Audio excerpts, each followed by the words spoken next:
Your womb, your creative center, your sacral energy, the place where life and ideas and power are born, is currently Isis, the dawn and first lights, the healing and magic, the new moon and full moon. She is the restoration and recreation that comes after destruction. She can heal wounds and restore fractured minds to wholeness. Her wings wrap around you, her compassion sustains you, and her power flows into you until you are more than you once were.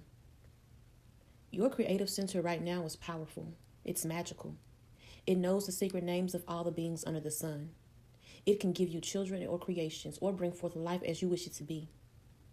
It can make rivers flow and bring them to flood. It can make the world sing with the life of water once again.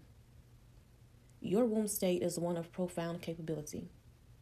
Isis energy is about creation after destruction, about putting scattered pieces back together, and about using magic and persistence to resurrect what seemed dead. But here's the wound. It's Ninersag again. The great mother who's walked with you through this entire awakening shows up as what's hurt and blocked in your creative center. The wound is you keep looking outside yourself for permission to create. You keep waiting for the mother to come and cut the cords, to bring you healing, and to tell you that you deserve comfort and care before you can give birth to what's inside you. You're trying to be Isis while still believing you need Ninersag to approve you first. The block in your womb is the pattern of seeking external validation for your creative power. It's the belief that you must be healed before you can create, that you must be comfortable before you can give birth, and that you must receive care before you can give life to your visions. Your sacral energy is blocked by the same thing that kept your divine feminine sleeping. The idea that creation happens to you or for you and not through you. That someone else has to mix the clay and breathe the divine essence in before you're allowed to make something. And Persephone comes as your healing goddess. And you've already met her. You birthed her as your mother energy on day 3. You know she's the one who descends and returns, who separates herself from conditioning, who discovers infinite possibilities, who lives the verge of discovery, and who dances with both flowers and pomegranate seeds. She's the queen who knows both realms. She heals your womb by showing you that creative power requires descent, that you can't birth from the surface level, that the most potent creations come from the underworld journey, from going down into the dark, from meeting what's dead or dying in you, and from eating the pomegranate seeds that bind you to the depths. Persephone doesn't heal your womb by making it comfortable or safe or approved. She heals it by teaching you that creation is a death and rebirth cycle, that you must descend before you can bring something new into the world. That movement and freedom in your creative life come from knowing both realms intimately. The medicine is Inanna, the one who shows up everywhere in your journey because she is the journey. The queen of heaven who descends to the underworld, who strips herself at 7 gates, who hangs on a hook naked and dying, who is resurrected and returns changed.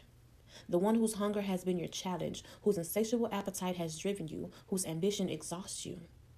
But here's the medicine. That hunger is what heals your womb. That stripping at the 7 gates is the cure for waiting for permission. That descent where you lose everything is exactly what opens your creative center. Inanna's medicine is the willingness to be naked, to be stripped, and to give up every piece of armor and identity and protection, and to create from that vulnerable place anyway. The healing happens when you stop trying to create from a place of wholeness and start creating from the descent itself. When you stop waiting to feel full before you birth something and instead you birth from the hunger.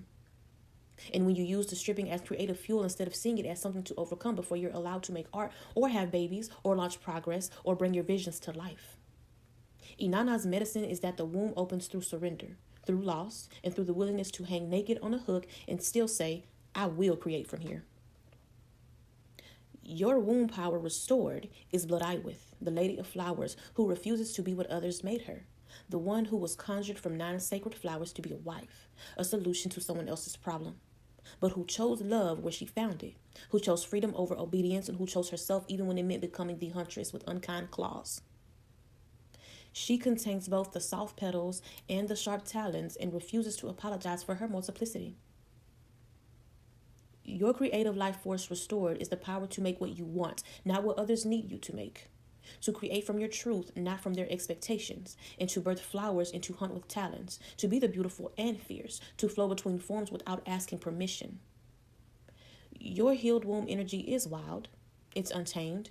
It's the part of you that transformed from maiden to owl because that's what serves your freedom, not because someone approved the shift. Bloodeyeth restored means your creative center no longer needs to perform acceptability. It no longer has to prove it's worthy to Inner Sag's blessing. It creates because creation is nature. It births because it's full of life and that must be expressed. It moves between shapes because that's what wild things do. What wants to be born from your healed womb is Lakshmi, the sacred nectar, the overflow, the abundance that flows when you stop grasping and start giving. The cycle of generosity that feeds itself. The prosperity that comes from not achieving or striving, but from entering the natural rhythm of exchange. Your healed creative center wants to birth a life of overflow. Not the hunger-driven creation of Inanna's challenge, but the fullness, sharing creation of Lakshmi's gift. You're ready to create work that nourishes others because it nourishes you first. To birth projects that sustain themselves through generous exchange rather than exhausting extraction. To make art or babies or businesses or beauty that participates in the cycle of giving and receiving instead of trying to hoard or control resources. What wants to be born is a way of creating that trusts the flow, that knows when you give your creative gifts away freely, more creative energy flows in to replace what you shared. That understands your womb is a fountain, not a reservoir. It's meant to pour out continuously, and the pouring is what keeps it full. Your womb healing journey is, you currently have Isis level magical creative power, but is blocked by an Inner Sag pattern of seeking external permission. Persephone heals you by teaching you to descend. Inanna provides the medicine of creating from the stripped, vulnerable, hungry place. This restores your blood-eyed with wildness, your power to create freely without needing approval, and from that healed place, you birth Lakshmi's overflow, endless creative abundance that feeds itself by being shared. Your creative center is being healed of the belief that you need to be fixed before you can make something beautiful. You're being restored to the truth that creation is the healing, that birthing is the medicine, and that your womb opens not when you're finally comfortable, but when you're willing to descend, strip down, and create from your wild, untamed, overflowing truth. All right. That is day 8 of 30 of our Divine Goddess Awakening and Integration series. Please like, comment, and subscribe, and I will see you in the next one.